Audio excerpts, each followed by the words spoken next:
Dalam aliran waktu yang panjang dan penuh gejolak, Palestina telah menjadi panggung bagi salah satu konflik paling rumit dan berkelanjutan dalam sejarah manusia. Di tengah hujan peluru dan badai politik yang tak kunjung reda, ada sebuah cerita yang tak boleh terlupakan, sebuah kisah tentang perjuangan, ketahanan, dan keteguhan hati.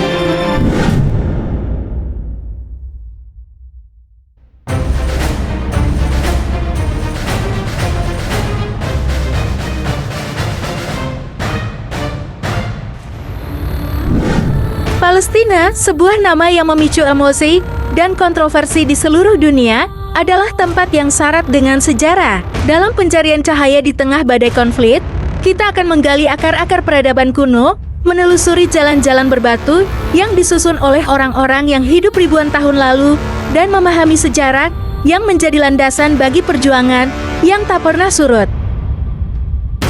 Di balik berita-berita yang sering kita lihat di media, ada kisah-kisah pribadi dan kehidupan sehari-hari yang telah membentuk identitas Palestina. Dari aroma rempah-rempah yang menguar di pasar-pasar tradisional hingga jejak-jejak peradaban yang ditinggalkan oleh bangsa-bangsa kuno, kita akan menelusuri lorong-lorong memori yang begitu berharga bagi rakyat Palestina. Menggali sejarah Palestina adalah tugas yang seringkali rumit, tetapi itu adalah jendela ke pemahaman yang lebih dalam tentang konflik yang sedang berlangsung. Melalui penelusuran ini, kita akan berusaha memahami beragam perspektif dan aspirasi yang hidup di tanah yang disebut Palestina. Jadi, mari kita memulai perjalanan ini, menggali akar-akar sejarah, dan mencari cahaya yang mungkin telah terpendam dalam debu waktu. Bersama-sama, kita akan mencoba memahami Palestina di luar narasi konflik, sebagai rumah bagi beragam cerita, budaya, dan harapan yang tak pernah pudar.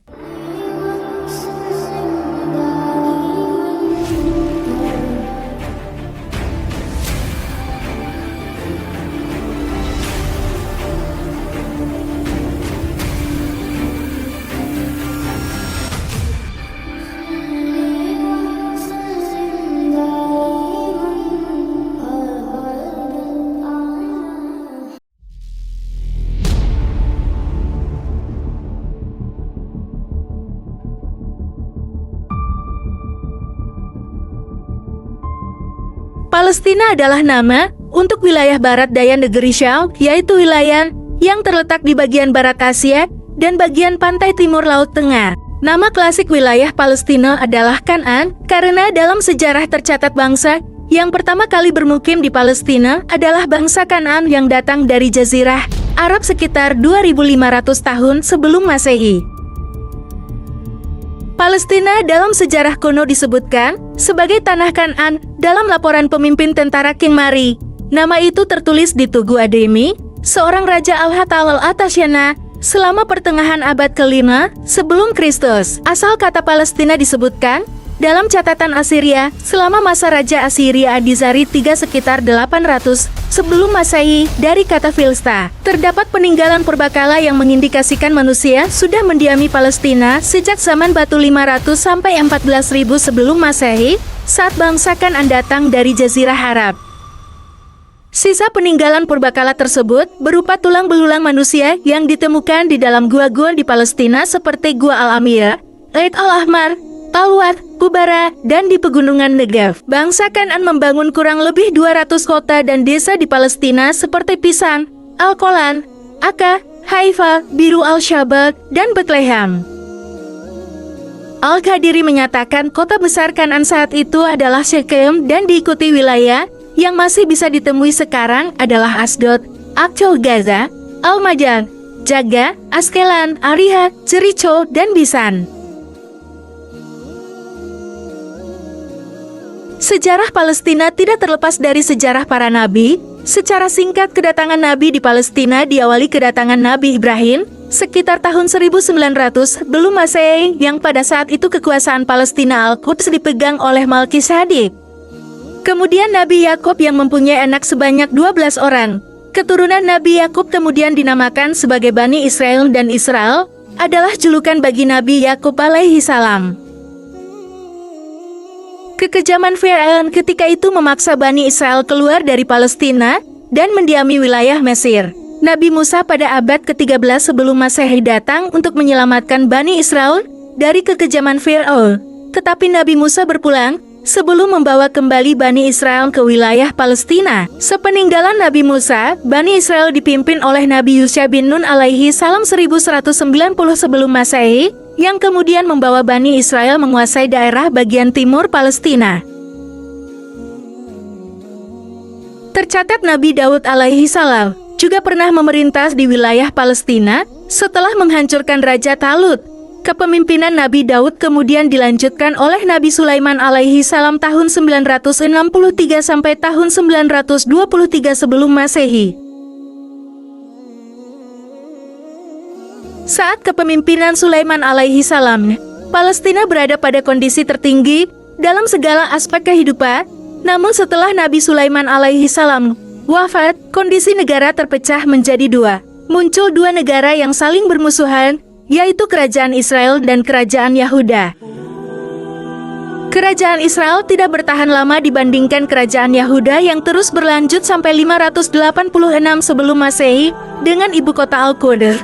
Pada tahun 586 sebelum Masehi, Kerajaan Yahuda runtuh setelah dikalahkan oleh orang-orang Babilonia di bawah kepemimpinan Nebukadnezar. Palestina setelah itu dikuasai oleh Kerajaan Persia tahun 539 sampai tahun 332 sebelum Masehi yang dipimpin oleh Darius. Darius membagi wilayah atau negara bagian Persia menjadi 12 wilayah dan menjadikan Palestina sebagai wilayah kelima dengan nama Aramen Abrnahle yang berarti seberang sungai. Pada saat itu bangsa Yahudi diperbolehkan kembali ke tanah Palestina setelah sebelumnya diusir karena pembangkangan terhadap penguasa sebelumnya. Sejarah kemudian menyatakan Kerajaan Romawi menguasai Palestina setelah mengalahkan kekuasaan Helenisme Yunani di bawah kepemimpinan Paranormal Agung 332-63 sebelum Masehi.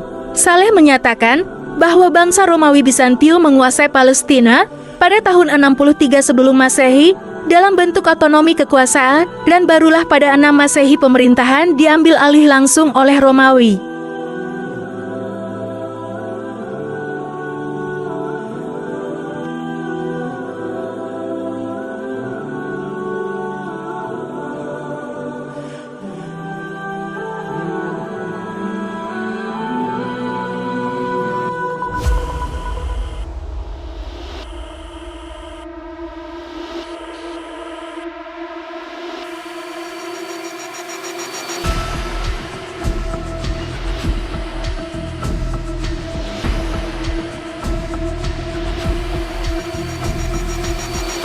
Ekspansi Islam ke wilayah Palestina terjadi pada saat kekhalifahan Umar bin Khattab radhiyallahu anhu pada 15 Hijriah 636 Masehi. Perebutan wilayah Palestina ditandai dengan Perang Ad-Jadid. Perang Ad-Jadid serupa dengan Perang Yarmouk yang memakan banyak korban dari tentara Muslim dan Romawi dan dalam jangka waktu yang lama. Namun pasukan Muslim di bawah Panglima Perang Abu Ubaidah dan Khalid bin Walid memenangkan peperangan tersebut, dan pasukan Romawi menarik diri ke kota Yerusalem. Kejadian di Ad-Jadid membuat pasukan Romawi ketakutan. Atrabun menarik pasukannya ke Mesir dan meninggalkan Yerusalem di bawah kepemimpinan Uskup Agung Severinus. Ketakutan Romawi dikarenakan dengan jumlah yang seperempat dari pasukan Romawi, pasukan Muslim dapat memenangkan perang Ad-Jadid. Orang Yerusalem Uskup Agung Severinus tidak mau menyerah kepada Abu Ubaidah bin Al-Jarrah dan meminta Umar bin Khattab yang membuka pintu gerbang Yerusalem, dan Umar pun menaklukkan Yerusalem dengan damai tanpa pertumpahan darah. Setelah dikuasai Islam, Palestina berada dalam kondisi pemerintahan yang damai dan makmur selama 1200 tahun. Saat itu Umar menunjuk Amr bin As sebagai gubernur, kemudian dilanjutkan oleh Abdurrahman bin Alqamah Al-Kanani yang setelah wafat digantikan oleh Alqamah Al-Kanani. Namun pada masa Khalifah Utsman bin Affan, gubernur menjadi Muawiyah bin Abu Sufyan. Dalam sejarah kekuasaan Islam di Palestina, tokoh yang muncul selain Umar bin Khattab radhiyallahu anhu adalah Salahuddin Al-Ayyubi. Salahuddin Al-Ayyubi merebut kembali Palestina setelah Eropa dengan tentara salibnya menguasai Palestina. Tentara Salib memulai serangan militer pada tahun 1098 Masehi atau tahun 491 Hijriah dalam kondisi umat Islam yang terpecah belah. Penyerbuan Eropa ke Palestina, khususnya Yerusalem, dipicu oleh seruan Paus Urbanus II tahun 1088 sampai tahun 1099 Masehi yang berpidato di Dewan Claremont untuk merestorasi Tanah Suci dan merebutnya dari tangan Islam, dan akhirnya mereka menguasai Palestina. Salahuddin yang ketika itu menjadi pemimpin berkeinginan mengembalikan kejayaan Islam di Palestina, maka dilakukanlah ekspansi perebutan Palestina kembali. Kemenangan Salahuddin Al-Ayyubi dimulai di Hittin, Rabiul Akhir 538 Hijriah tahun 1187 Masehi.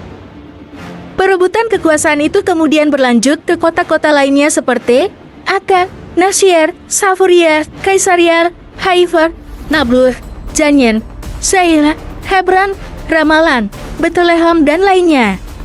Perebutan Tanah Suci, Baitul Maqdis, sendiri terjadi pada pertengahan bulan Rajab 583 Hijriah atau 20 September tahun 1187 dan berakhir pada tanggal 28 Rajab 583 Hijriah 2 Oktober tahun 1187 Masehi.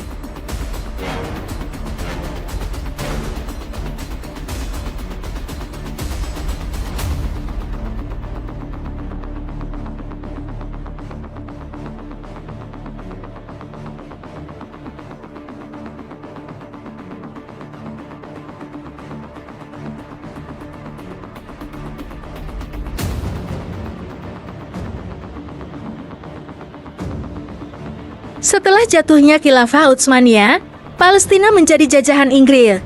Inggris menduduki selatan Palestina dan bagian tengahnya pada bulan Desember tahun 1917, dan pada bulan September tahun 1918 Inggris menjajah Palestina bagian utara juga. Lord Balfour, Menteri Luar Negeri Inggris, menjanjikan pada kaum Yahudi akan memberikan tanah yang nantinya akan mereka jadikan sebuah negara, membagi Palestina menjadi dua wilayah. Perjanjian Balfour terjadi pada 2 November tahun 1917 dengan menandatangani perjanjian penyerahan Palestina kepada Zionis, padahal saat itu Palestina belum menjadi jajahan Inggris. Saat perjanjian Balfour dilaksanakan, tercatat sebesar 56.000 Yahudi menetap di Palestina atau 8% dari penduduk Palestina. Namun pada tahun 1935 peningkatan mencapai 61.000 orang Yahudi. Inggris terus menganjurkan bangsa Yahudi berimigrasi ke Palestina, sehingga jumlah Yahudi yang awalnya hanya 55.000 atau 8% dari populasi tahun 1918 menjadi 650.031% dari populasi tahun 1948. Namun Yahudi saat itu hanya memiliki 6,7% tanah Palestina. Inggris meninggalkan Palestina setelah Persatuan Bangsa-Bangsa PBB mengeluarkan resolusi No. 181 yang membagi Palestina menjadi wilayah Arab dan Yahudi setelah sidang yang dilakukan tanggal 6 September tahun 1947. Eksodus Yahudi ke Palestina tidak bisa dilepaskan dari tragedi Holocaust yang didengungkan Eropa. Holocaust muncul karena perbuatan Nazi pada Perang Dunia II tahun 1939 sampai tahun 1945 yang diberitakan membantai Yahudi Eropa secara brutal. Hitler dengan rencana yang disebut solusi akhir Endlösung telah membantai Yahudi di Eropa sebanyak 6 juta Yahudi dan penghancuran 5.000 komunitas Yahudi. 26 pembantaian tersebut diperkirakan mencapai 2/3 dari golongan Yahudi Eropa dan 1/3 dari dunia Yahudi.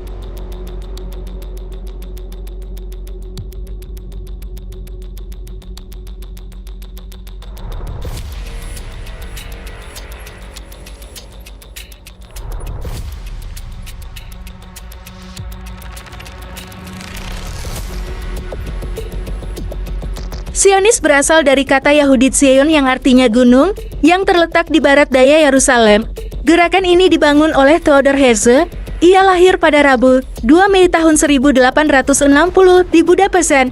Herzl belajar dari ayahnya yang seorang Yahudi.